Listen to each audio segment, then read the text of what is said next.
Você já se perguntou se o que vemos nos filmes do Exorcismo realmente aconteceu? E se eu te dissesse que por trás do filme O Exorcismo de Emily Rose existe uma história real, uma jovem, um julgamento que parou a Alemanha e relatos de entidades que até hoje intrigam teólogos, médicos e investigadores do sobrenatural? Olá, eu sou o Anderson e você está no canal Revelações 777. Hoje você vai conhecer a verdadeira história que o cinema não mostrou. A verdadeira história do exorcismo de Emily Rose.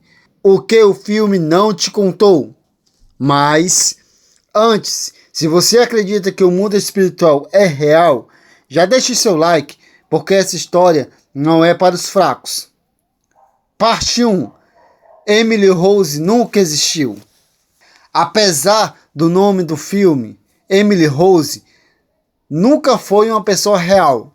A verdadeira história aconteceu na Alemanha, nos anos 1970.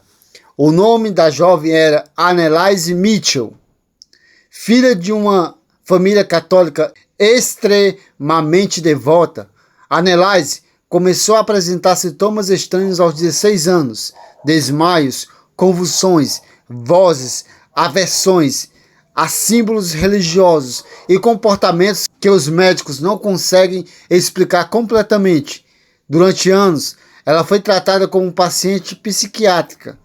Mas a família acreditava que aquilo não era apenas uma doença, era algo espiritual. Parte 2. Ciências versus fé. Médicos diagnosticaram Anneliese como epilepsia do lobo temporal e psicose. Ela foi medicada, internada e acompanhada por especialista, mas os relatos continuaram piorando. Segundo testemunha, Anneliese dizia: "Eles não me deixam dormir, eles gritam comigo." Foi quando a família pediu ajuda à igreja. Parte 3. O exorcismo real. 2 padres receberam autorização oficial do Vaticano para realizar o ritual do exorcismo. Durante quase 10 meses, mais de 67 sessões foram gravadas em áudio. E é aqui que a história se torna realmente perturbadora. Nos áudios, Anneliese afirma estar possuída não por mas por 6 entidades. Parte 4. Quem eram essas entidades? Segundo os relatos gravados, as vozes identificavam como Lúcifer, Judas Iscariotes, Nero, o imperador romano, Caim, o primeiro assassino da Bíblia, Hitler e um espírito chamado Flischan, um padre condenado na Idade Média. Para os padres, isso significava a presença de espíritos ligados à rebelião, morte e ódio contra Deus. Parte 5. A ligação com a Bíblia. A Bíblia fala sobre possessões espirituais em várias passagens. Em Marcos 5, Judas encontra um homem possuído por uma legião de demônios. Quando pergunta o seu nome, a resposta é legião, porque somos muitos. Em Efésios 6, o apóstolo Paulo diz: nossa luta não é contra carne e sangue, mas contra as forças espirituais do mal. Para teólogos cristãos, o caso de Anneliese representa exatamente essa batalha invisível entre o espiritual e o físico. Parte 6. O julgamento que abalou a Europa. Em 1976, Anneliese morreu pesando menos de 30 quilos, desnutrida, fraca, exausta. Seus pais e os padres foram acusados de homicídio por negligência. O tribunal ouviu os áudios reais dos exorcismos. Alguns jurados choraram, outros disseram que aquilo parecia teatro, outros algo que não conseguia explicar. O veredito: todos foram considerados culpados, mas receberam penas leves. Parte 7. O que o filme mudou. O cinema transformou o caso em um drama jurídico e sobrenatural. Mudou nomes, mudou o país, mudou o final. Mas os áudios reais ainda existem. E quem já ouviu diz: o que está ali não parece atuação. Parte 8. O caixão foi aberto. Após a morte de Anneliese Mitchell, muitos acreditavam que o caso seria encerrado ali. Mas o que aconteceu depois transformou sua história em uma lenda. Meses após os sepultamentos, surgiram relatos de que a jovem estaria aparecendo em visões para religiosos da igreja. Em uma dessas aparições, segundo testemunha, ela teria pedido algo impensável: abram meu túmulo. A igreja autorizou a exumação do corpo.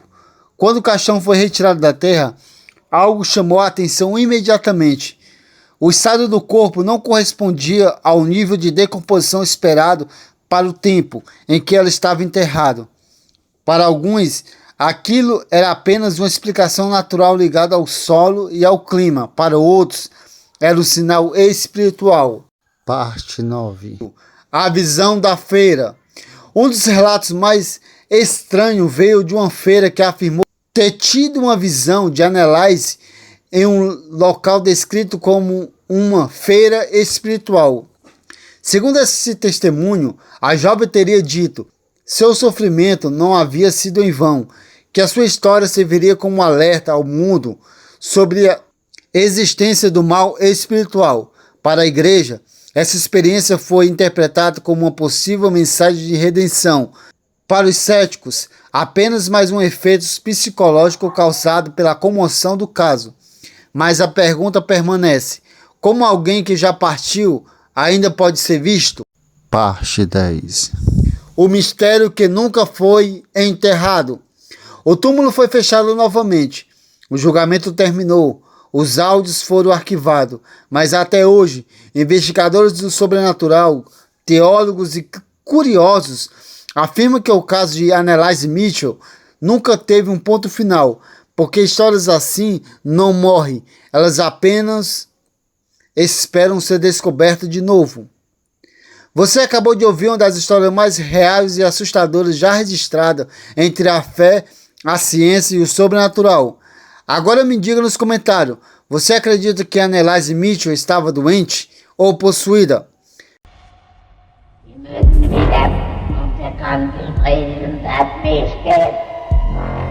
Porque a resposta pode mudar a forma como você enxerga o mundo espiritual para sempre.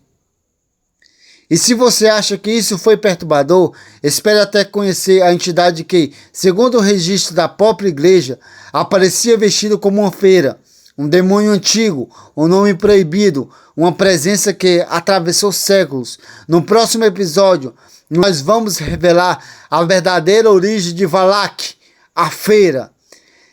Se você quer continuar explorando os maiores mistérios entre o céu e o inferno e o desconhecido, se inscreva agora no canal Revelações 777. Ative o sininho e prepare-se, porque nem toda freira vem de Deus. Até a próxima, nos vemos na estrada.